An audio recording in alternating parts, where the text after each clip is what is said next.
YouTube, this is Phil, the Backroads Riding channel, coming at you with today's video. Alright, today is, I believe, March 19th? I think it's the 19th. I am heading out for a ride at lunchtime here. First official video of 2025. And as you can tell from my title, I'm not riding the Pan America now. So before we get started on everything else, let me talk about that for a moment. Alright, so I bought the Pan America in 2023 and had it for the 24 ride season. It was great. And just up front, I want to say that there was no mechanical reason why I got rid of that bike. That bike was great, and I would highly recommend it to anyone that is looking to buy an adventure bike. So, at least from the experience that I've had with it, and I'll talk about that in a moment here. So, if you're looking for one, Pan America is an awesome bike. It's fast, it's highly customizable, it's got all the technology you could want. Great bike. Just watch my review, you'll see that I have nothing but good to say about it. And, at this point, if I could do it, I'd do it again, but I just can't right now, and this is the reason why I can't, paying attention enough there. This is the reason why I can't continue with my Pan America. So, I've had problems with arthritis in my knees for quite a few years, and this last winter, I don't know what happened, but I definitely had some sort of an acceleration in my arthritis situation, at least in one of my knees anyways, and I was worried about it just basing on the fact that I knew how I had to get on and off the bike, and I knew what I felt or how I handled it when I was sitting at the stoplight, and also the mid-control position that we have on these bikes. So when it started getting a little bit warmer, not like warm enough to ride yet, I went ahead and started doing some testing with the bike, and did try various ways of mounting the bike, getting on and off, and I couldn't find a comfortable way to do it, and I thought, well, maybe I can deal with that a little bit. So when we first did get a couple of days where it was actually warm enough where I could ride, I did go ahead and take it out, and of course, I had the same problem with getting on and off the bike, but I also had trouble with the way my knees extend when I'm standing. I don't know, just something about it that irritated my knee. And then the mid-control position was just going to be too much for me to handle. There was no way I was going to be able to deal with that on a day-to-day basis, at least not right now. Down the road, as I continue to work through situations with my knee, get physical therapy, some continued treatments on my knees, maybe that will change, but that is going to take some time for that to take effect. I didn't want to blow out an entire riding season and not be able to ride. So I did go ahead and get rid of the Pan America and went to a 2024 Heritage Softail, which is what I'm riding today. And quite happy to be back on a Heritage. I like the other Heritage that I had. I did have a little bit of trouble with that bike with the shock. I did have a failure on it due to the recall issue.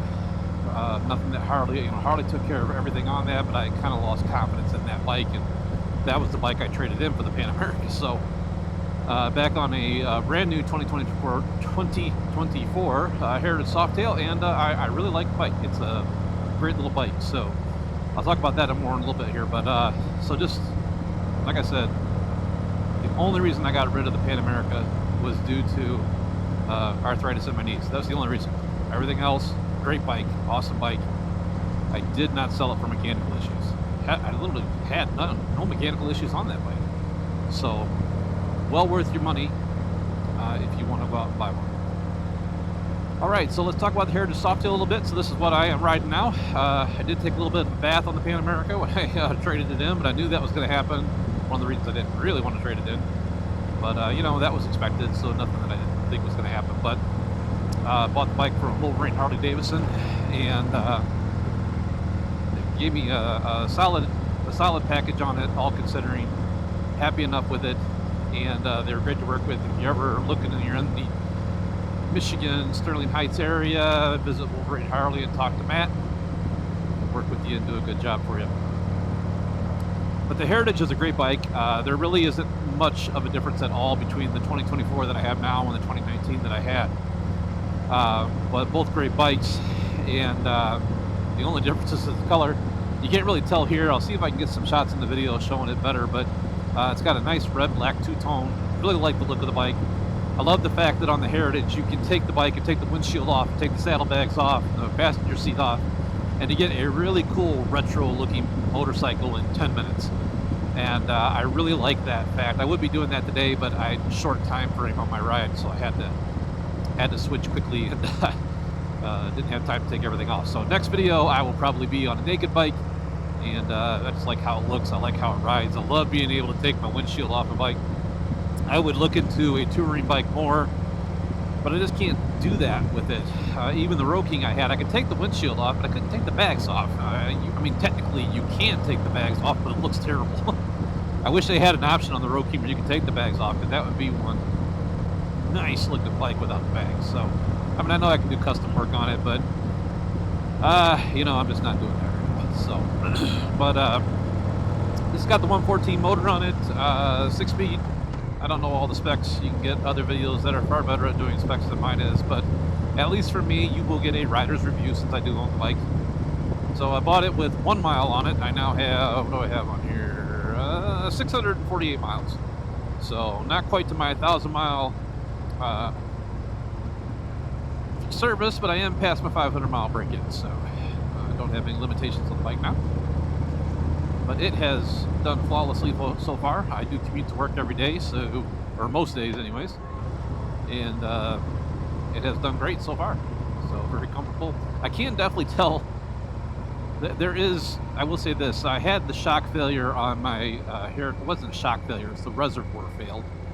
But I didn't know, I think it had actually already failed before I even bought the bike, but I didn't know enough about the bike when I bought it to know what I was, to look for that. And so I always had a little bit of a, kind of a, every once in a while be this little wobbly issue that would occur on that bike, and I'm assuming it's because of that, because I have not had that issue at all with this one. This bike does ride significantly better. Now, it could be that I have the shock set for my weight, and I may not have had it set properly for my weight on the other one.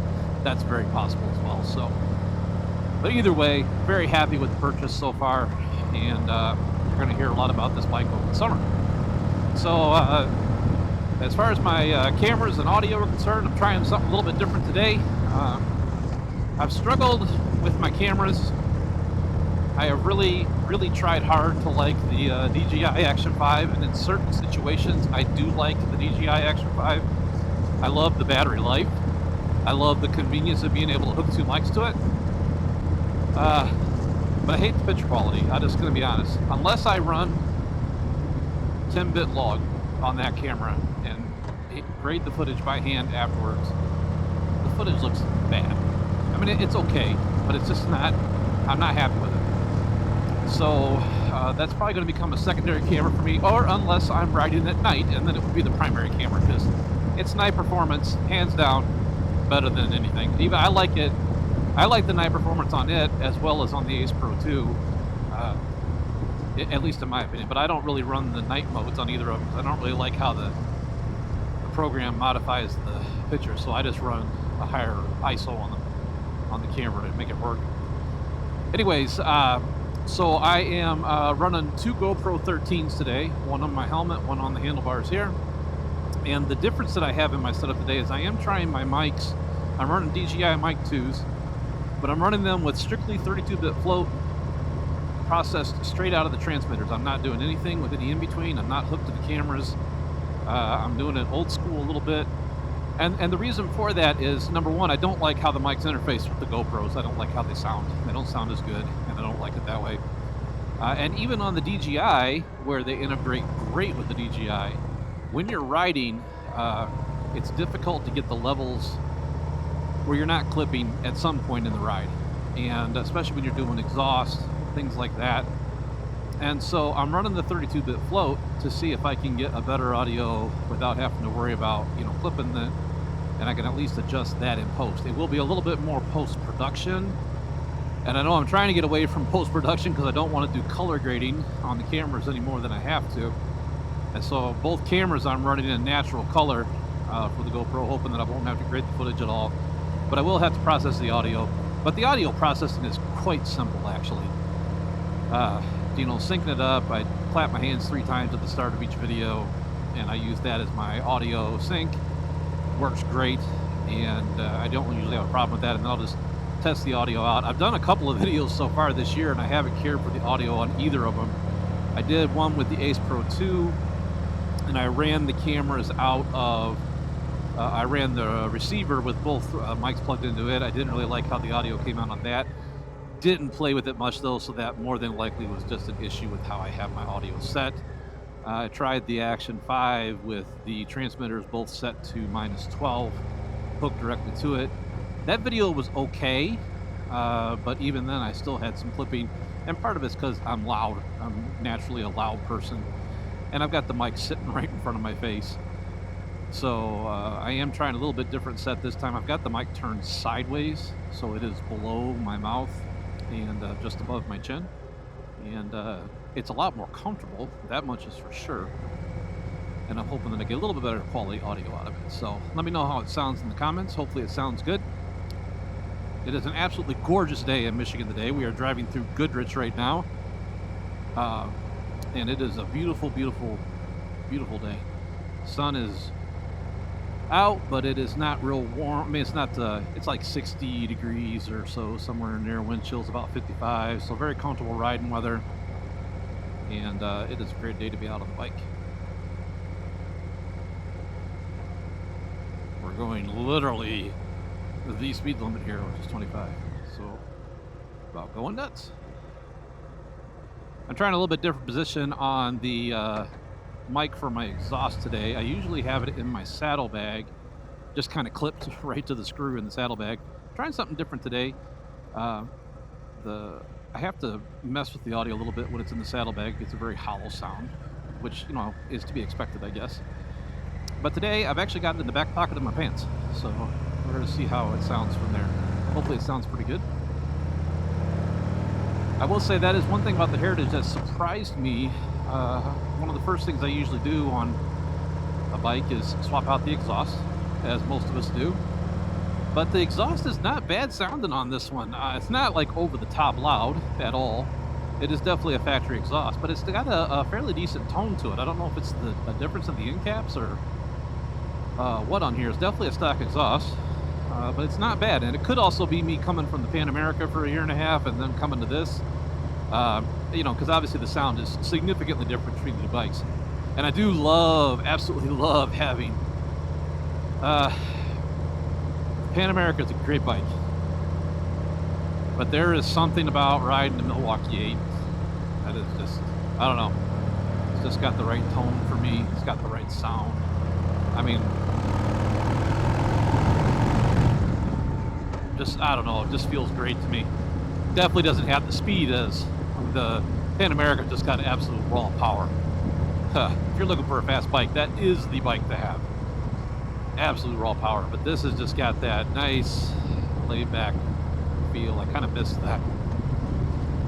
I do like the adventure touring bikes for, you know, long distance and things like that. They're extremely comfortable. I never had any problems with that. But I'm kind of excited to be back on the Milwaukee 8 again. So I do have a stupid bug, like right in the middle of my windshield. I noticed it right as I left. It's like right there, right in the camera shot. So, of course. All right. Anyways, just keeping this video reasonably short today. That'll be it for today. I hope you all have a great day. Any of you are out riding today in the Michigan area, stay safe. Keep the shiny side up and the rubber side down. That always makes for a much better day. For the rest of you, have a wonderful day, and I wish you all the best. This is Phil, the Backroads Riding channel, saying peace. We'll see you all in our next video.